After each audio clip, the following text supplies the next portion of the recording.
নমস্কার। আজকের এই ভিডিওতে কিছু বুদ্ধিজীবী মানুষজন মির্জা সম্পর্কে যেই বক্তব্য রেখেছেন তাদের বিষয়ে কয়েকটা কথা বলতে চাই। আমি কাউকে উদ্দেশ্য করে কোনো কিছুই বলতে চাইছি না। তা মির্জা একটা মাস কমার্শিয়াল সিনেমা। অঙ্কুশ দা প্রচণ্ডভাবে চেষ্টা করেছে। কিছু কিছু মানুষের বক্তব্য, এই সিনেমার মধ্যে ইমোশনস কোথায়? ইমোশনসটা ঠিক কাজ করছে না। আজারের গার্লফ্রেন্ডের মধ্যে ইমোশনস কাজ করছে না। কৌশিক গাঙ্গুলি আর তার ছেলের মধ্যে ইমোশনটা কাজ করছে না। তুমি একটা মাস মাসালা এন্টারটেনমেন্ট অ্যাকশন প্যাক সিনেমা দেখতে এসেছো, চোখে জল ঝরাতে ফ্যামিলি ড্রামা দেখতে আসোনি। তোমাদের মতো এই কথাবার্তাগুলো যারা বলে না, মানে শুনলে পরে অবাক লাগে। তোমরা সিনেমা নিয়ে চর্চা করছো। আজকে অ্যানিম্যাল সিনেমা দেখে অ্যানিমেলের যেরকম অবস্থা হয়েছিল, মানে রণবীর কাপুরের যেরকম অবস্থা হয়েছিল, কয়জন মানুষের চোখের জল ফেলেছিল? সালারের মতো একটা সিনেমা, কেজিএফ এর মতো একটা সিনেমা, কয়জন মানুষ চোখের জল ফেলেছিল? চোখের জল কি ওখানে কেউ ফেলতে গেছে? ওখানে ভাই অ্যাকশন দেখতে গেছে। এটা হচ্ছে পিওর মাস মাসালা এন্টারটেনমেন্ট অ্যাকশন। আমি কেন অন্য সিনেমার রেফারেন্স টেনে আনবো যেখানে হিন্দি সিনেমার সাথে বাংলা সিনেমার কোনো তুলনা নেই? সেখানে 250-300 কোটি টাকার একটা বাজেটের সিনেমা, তা সেটার সাথে আমি এই সিনেমার কেন তুলনা করব? মানে এইটা হয়তো বলতে পারবেন যে এই সিনেমাটার যে গল্পটা সেটা আমরা দেখে এসেছি, কিন্তু ব্যাপারটা হচ্ছে ডাইরেক্টর সেটাকে কিভাবে প্রেজেন্ট করছেন থ্রু দ্য সিনেমা। এটার যে অ্যাটেম্পটা সেটা খুব সুন্দর, কমপ্লিট প্যাকেজ। বাংলায় যেরকম আগে আমরা অনেক কমার্শিয়াল, বহু সময় আগে যেগুলো দেখে এসেছি, অনেকটা সময় পর এরকম একটা কমার্শিয়াল সিনেমা দেখলাম।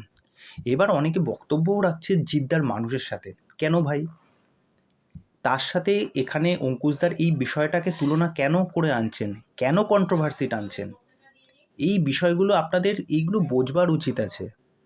আপনারা যখন এই বিষয়গুলো টানছেন বা এই বিষয়গুলো রাখছেন, এইগুলো পাবলিকের মনে কিন্তু একটা মিশ্র প্রতিক্রিয়া তৈরি হচ্ছে। আমি এরকম নাম জানা, আমি নাম বলছি না, নাম জানা এরকম অনেক যারা মির্জা নিয়ে রিভিউ করেছেন তাদের ইনবক্স গিয়ে দেখুন, মানে কমেন্ট সেকশন গিয়ে দেখুন, মানে খিস্তি দিয়ে ভূত ভাগিয়ে দিয়েছে। মানে কিস্তির পর কিস্তি যেয়ে যাচ্ছে। আমাকে ভাই খিস্তি দেওয়ার মতো কেউ নেই। কেউ যদি খিস্তি দিতে চায় দিতে পারে, ঠিক আছে, কিন্তু আমি অত বেশি করে আমি জাজ করতে যাব কেন? জাজ আমি করার মতো কেউ না। আমার যেটা point of view as a audience হিসাবে আমি সেটা রাখবো। আমি সেখানে কি ত্রুটি হয়েছে, কি বিচ্যুতি হয়েছে সেটা জনগণ ডিসাইড করবে। জনগণ যদি মনে করে ত্রুটি বিচ্যুতি হয়েছে, সে তার ফ্যামিলি মেম্বার, তার বন্ধু-বান্ধবদের গিয়ে বলবে যে, "ভাই এই সিনেমাটা দেখতে যাস না, একদম বাজে হয়েছে।" সোজা কথা।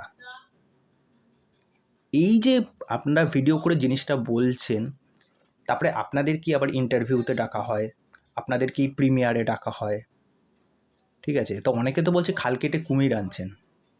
তা আমি জানি না কথাটা কতটা সত্যি কি মিথ্যা, যে ওয়ান কাইন্ড অফ আপনারা তো প্রমোশন করছেন, সমস্ত কিছুই করছেন, আবার অপর দিকে এসে অন্যভাবে এটাকে ইয়ে করছেন। ইমোশনাল একটা মাস মাসালা সিনেমায় ইমোশন, মানে চোখের জল ঝরাতে হবে? আমি ফ্যামিলি ড্রামা দেখতে এসেছি। আমি কি একটা বাংলা সিনেমায় এটা ফ্যামিলি ড্রামা দেখতে এসেছি? কেজিএফ এর যদি কথা বলি, কেজিএফ এ তার মা আর ছেলের বন্ডিংটা কতটা সময় দেখানো হয়েছে? এক ফোঁটাও দেখে কিন্তু আমাদের সেই ইমোশন মোমেন্টটা এসেছে? একটা সিনে এসেছে। সেটা কোন সিনটা? যে বার্ন সিনটা, যেটা রাস্তায় পড়ে গেছিল আর পেছনে যে ব্যাকগ্রাউন্ডে যে মিউজিকটা বাজছিল। সেখানে কি তার মায়ের সাথে সম্পর্কটা খুবভাবে দেখানো হয়েছিল? তারপরে চলে আসি সালার। সালারে মা আর ছেলের সম্পর্কটা কতটা ইমোশনাল বন্ডিং দেখানো হয়েছে? ওখানে মানুষ ইমোশন দেখতে গেছে? ওখানে অ্যাকশন দেখতে গেছে। এগুলো কি আমি বুঝি না। অ্যানিমেলের কথা তুলছি। অ্যানিমেলে কি দেখতে গেছে মানুষ? চোখে জল ঝরাতে গেছে অ্যানিমেলে? ওখানে ইমোশন, ওখানে প্রেম দেখতে গেছে? মানে এখানে কি বলছে? হ্যাঁ, ওখানে তো অ্যাকচুয়ালি প্রেম ছিল, কিন্তু প্রেমের পর আবার পরকীয়াও ছিল। মানে ওই ব্যাপারটাকেই বেশ এনজয় করেছে। আর বাংলা সিনেমা এতক্ষণ ধরে কে দেখবে, তাই না? মানে গাদার 2 এর মতো সিনেমা মানুষ অপেক্ষা করে মানে অতক্ষণ ধরে বসে দেখতে পারে, যার মধ্যে সেরকম লেভেলের অ্যাকশন, বাপরে বাপ! এটা আর বলার অপেক্ষা রাখে না। কী অ্যাকশন ছিল! মানে গল্পের গরু গাছে উঠছে, যা খুশি তাই করে দিচ্ছে, যা খুশি তাই করে দিচ্ছে। এবার চলে আসি সন্দীপ রেড্ডি বাংলার এনিমেল। প্রথমেই বলে দিয়েছিল এটা একটা মানে ভায়োলেন্ট সিনেমা হবে। তার মধ্যেও মানুষের এই জিনিসগুলো মানে পছন্দ হয়নি। এই যে বাড়বাড়ন্তগুলো, মানে যেগুলো দেখানোর চেষ্টা করেছে যে এতটাও এগুলো উচিত না। তা সেখানের মধ্যে লজিক কোথায় গেল ভাই? এই যে খুনোখুনি মারপিট করছে সেখানে পুলিশ কোথায়? কী হচ্ছে তাহলে? মানে একদল, একদল, মানে আমরা আজকে যদি আমরা একটা এলাকায় থাকি। আমার ওর সাথে পার্সোনাল দুশমনি আছে। আমি ওর বাড়ি থেকে লোকজন মেরে দিচ্ছি, ও আমার হোটেলে এসে লোক ঢুকিয়ে দিচ্ছে, মেরে দিচ্ছে। আরে ভাই, পুলিশ-টুলিশ কিছু নেই, কেউ কিছু জানতে পারছে না। এই ক্ষেত্রে আপনারা লজিক দেখেন না, এইগুলো আপনাদের খুব ভাল লাগে। আপনাদের বাংলা সিনেমা আসলে তখন আপনাদের খুঁতখুঁতানি বেড়ে যায়, এটাই হচ্ছে বলার বিষয়। তা যাই হোক, এই বিষয়ে আপনাদের কি মন্তব্য সেটা আপনারা জানান। কোনো কিছু ভাবার দরকার নেই, চোখ বন্ধ করে মির্জা সিনেমা দেখতে যান। ভালো মন্দ যাই খারাপ, অন্যান্য অনেক বেকার সিনেমার প্রতি পয়সা খরচা করেছেন, এই সিনেমাটাও দেখতে যান, ঠিক আছে?